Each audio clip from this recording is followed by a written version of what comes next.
This is the Book Legion Podcast, where we review thought-provoking books to give our Legionnaires the knowledge they need to dominate the next level of their life. Hi everybody, thanks so much for joining me this week on the Book Legion. This is your host, Ty. This week I'm going to be reviewing Brad Lea's new book, The Hard Way. So for those of you who are not familiar with Brad Lea, for me, I saw him come on the influencer scene about 2 years ago. He kind of got thrown in front of me a bunch, started seeing his viral videos from his podcast, Dropping Bombs, which is excellent and check out. Brad Lea owns Lightspeed TV, where he links up with influencers to help them with their course material content and getting themselves out there in a better way in his studios with his product. He's also jumping into the financial services sector.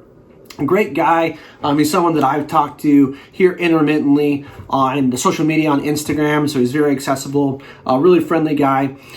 He cut his teeth in sales. Guy was in car sales, kind of had a rough upbringing, was homeless, living in his car at one point. And really the whole book is just what it is, right? So The Hard Way. So he talks about all the mistakes that he's made over his life, so you don't have to go through the same ones. So I'm going to talk about my 3 favorite chapters in the book, and then let you know where you can purchase the book. So the first chapter I want to talk about is just chapter 1. Chapter 1 is Lose Your Patience. And this is something that I did not do a great job of, and I have as I've gotten older, to Brad's point. So I was really happy he came out the gates and started covering this right in the beginning. A lot of us, when we set our goals or we think what we want in life, we think that it's just going to come, right? A lot of us is like, you hear the old sayings like, great things take time. Rome isn't built in a day. So just be patient. Just be patient. Everything is going to work out. Now, everything is going to work out. Everything's going to be okay, but it may not work out, and it may not work out the way you want it to at long term. And so what he really starts to cover in this book, that it can be dangerous to have this mindset of, things take time. For me, I really heard Grant Cardone start talking about this as well, is that you want to work with a sense of urgency. You want to work with a manic pace to be able to attract the things that you want in your life. Things don't just typically find you by osmosis. You have to go out and make shit happen. And so really this chapter is about just that. Working with a sense of urgency, being very clear and defined on what your goals are and how you're going to achieve them, and then just go attack. Don't take your time. Don't think it's just all going to work out in the end the way you want it to, because most of the time, especially if you're not putting in the work, those big opportunities aren't going to come and knock on your door like I talked a lot about in the last podcast. You have to go out and create those opportunities. And so Brad really just drives this point home that you don't want to work with a sense of urgency, because if you do, you always get what you tolerate, right? So if you are someone who has the mindset that, hey, it's going to take me 20 years to become a millionaire, inevitably, it'll take you 20 years to become a millionaire. But if you work with the mindset of, I want to become a millionaire in 5 years, you set up a game plan and you go and you attack your game plan at 120%, you'll probably become a millionaire in 3 years. And so he just wants you to make this slight shift that you don't have all the time in the world. And it doesn't always take a long time for great things to happen. Now, it doesn't mean you can't show up and you can't work and you can't be dedicated and have a plan, but you always want to move with a sense of urgency and lose the idea of patience. Work with a manic pace, have massive action going towards your goals, and you'll accelerate the timeline you're able to accomplish them. The second chapter I want to talk to you guys about is chapter 4. So chapter 4 is Change Your Perspective.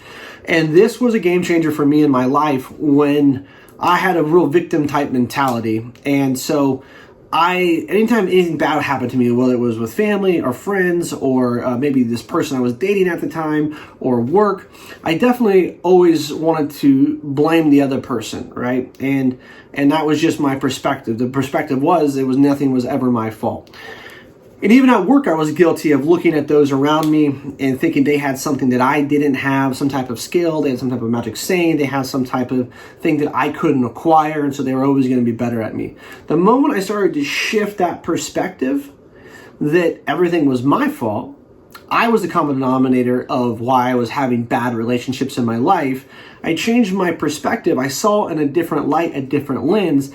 Then it empowered me, especially when I took ownership of it, to go out and change it. And ultimately what he talks about here is that your perspective determines the experiences and ultimately the beliefs that you have in your life. And so, there's lots of examples you can give, right?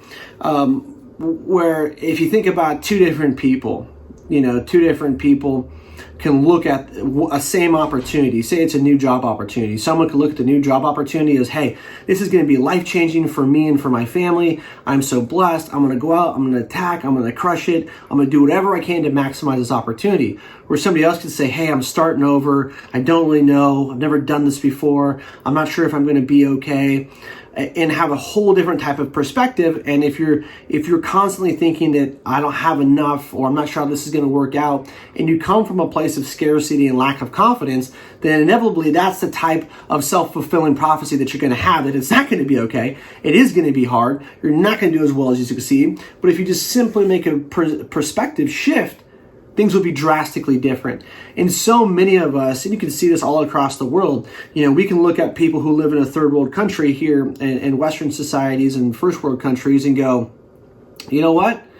Wow, I can't imagine what it's like to live in a hut with 15 people and just get by day to day. Where you can go and talk to those people in those third world countries, and they'll be 10 times happier than the people that live in a 5,000 square foot home driving a new Mercedes, right? Because it's all about perspective of the things that they're grateful for in their life. They will be grateful for the shelter over their head. They're grateful that they got to eat today. They're grateful that maybe they got clean water. And so that's the perspective they live in.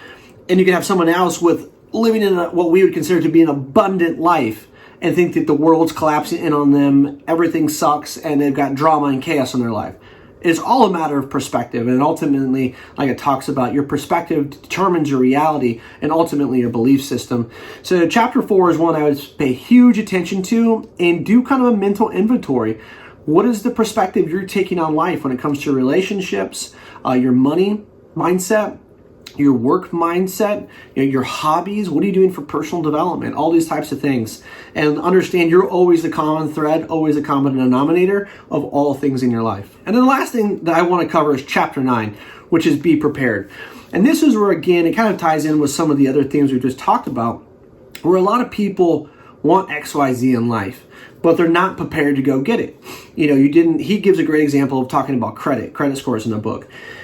And what I liked about this analogy is because if you have to be aware and prepared and start working on a good credit score.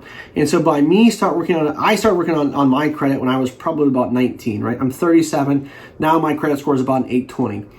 And when I just bought a new car about 2 months ago, and people told me I had old people's credit, right? Which is a compliment. They're like, you could buy 2 of these cars with your credit score. But I was preparing for that moment basically for 20 years to buy a really nice, expensive car. And a lot of people, they are not prepared until they want something, and then they try to go seek a new opportunity, go try to buy the new car, they try to go buy a house, and they're just not prepared to do so because they had no foresight on future planning and getting prepared. So when the opportunity dropped in their lap, they were ready to walk into it. Same thing for me with sales. I've made some career transitions over the last several years. Every time I've made a transition, my income has gone up. But what I've also done in the background is I've prepared myself by changing my mindset, changing my morning routine. I read a book a week, obviously, because I do this, right? But I did that in the sense that I had to change my mindset. I had to change my work ethic. I had to change my daily routines. I had to keep doubling down on my sales skills, my listening skills, right? My communication skills, my tone, my mirroring and reflection, depending on what audience I'm working with, learning more products, learning more industry knowledge. All these things help set me up for when a better opportunity got dropped in my lap. Not only was I able to take and seize the opportunity, I was able to excel in that new position because I was prepared for it. And a lot of us are not prepared in life. We simply go through the daily motions, hoping and wanting for things to be different, hoping and wanting for change, and we're not doing the work to see those things through. And so when you do get presented with an opportunity, typically you'll self-sabotage because you're just not prepared to walk into it, and you know that in your mind. So inevitably it never works out the way you want. So I was really happy he talked about, he got into mindset, he got into money mindset. The credit score was a great analogy, but he walks you through a lot. This chapter was a little bit longer than a lot of them because I think it's really important, where most people are just not prepared in life, and not being prepared for what may happen in a year, 5 years, 10 years can really hurt you. Like, again, Great example, the credit. If I hadn't been working on my credit score since I was 19, there's no way I would have been able to take advantage of that credit score when buying a house or new cars or filling out for a new credit card or whatever it is that you need credit for, which is most things in life, most things worth wanting to have. Just even simply getting a job, especially in my industry, one of the things they look at. Are you someone who's of good credit, of good standing? Do you have a criminal background? All these different types of things, because they're looking at a characteristic profile as much as they are looking at maybe like my sales acumen, right? You could be a great salesperson, but if you're shitty with money, then you probably shouldn't be handling other people's money. So, being prepared is essential key in life. Having perspective is key. And of course, lastly, losing your patience and going out with massive action and accelerating where you're at in your career and your life with a huge sense of urgency is going to get you where you want to go quicker. So overall, phenomenal book. It just got released. I got my copy, I think a week and a half ago, blew through it. Not super long. It's only 150 pages, but well written. Brad's a very charismatic guy. And so that really comes through in the book. You can really, that he wrote the book if you've listened to a lot of his podcasts like I have and his online content. So it's just real life examples, real life stories of his life. And, if you don't have a mentor, I've talked a lot about this. The reason why I read so many books is I've got real life mentors in my life, but if you don't have Brad Lea that you can talk to every single day in your life, or an Ed Milet or a Grant Cardone or, Tony Robbins or Les Brown or all these different people in the influencer space, when they write books, that's them mentoring you. So you have direct access to Brad's knowledge. I don't know how old he is. I would say probably mid-40s. Just call him 45. You get 45 years experience worth of mistakes and successes in 150 pages. That is invaluable to have. And that's why I like doing this channel and covering these types of books, because it helps to accelerate your growth, learning from other people's mistakes and also their successes. So go check out the book. It is on Amazon. There might be a wait because it sold out pretty fast. I actually pre-ordered mine last February, which is cool because he signed it for me. But the book is right around $20. I would highly recommend it. I think Brad's one of those guys that's going to become a lot more prevalent. You're going to see a lot more of over the next 5 to 10 years. Said he's been through a lot. And so anybody who's been through a lot and had the amount of success he has career-wise, you want to pay attention to, because he's had to do a lot of personal development and work on his mindset to get to where he's at. And so, like I said, I can't recommend the book enough.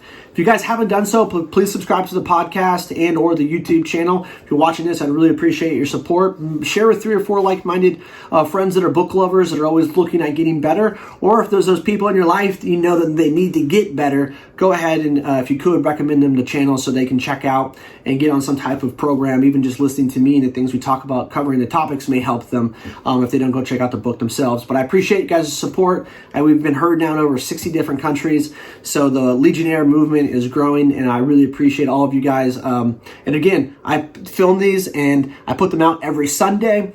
So make sure you turn on your notifications, because the podcast, I literally film them and I go upload them in the next hour every Sunday. So make sure that you are paying attention Sunday afternoon. You go for an evening stroll or on your way to work Monday morning. Thanks so much, guys. I'll talk to you soon.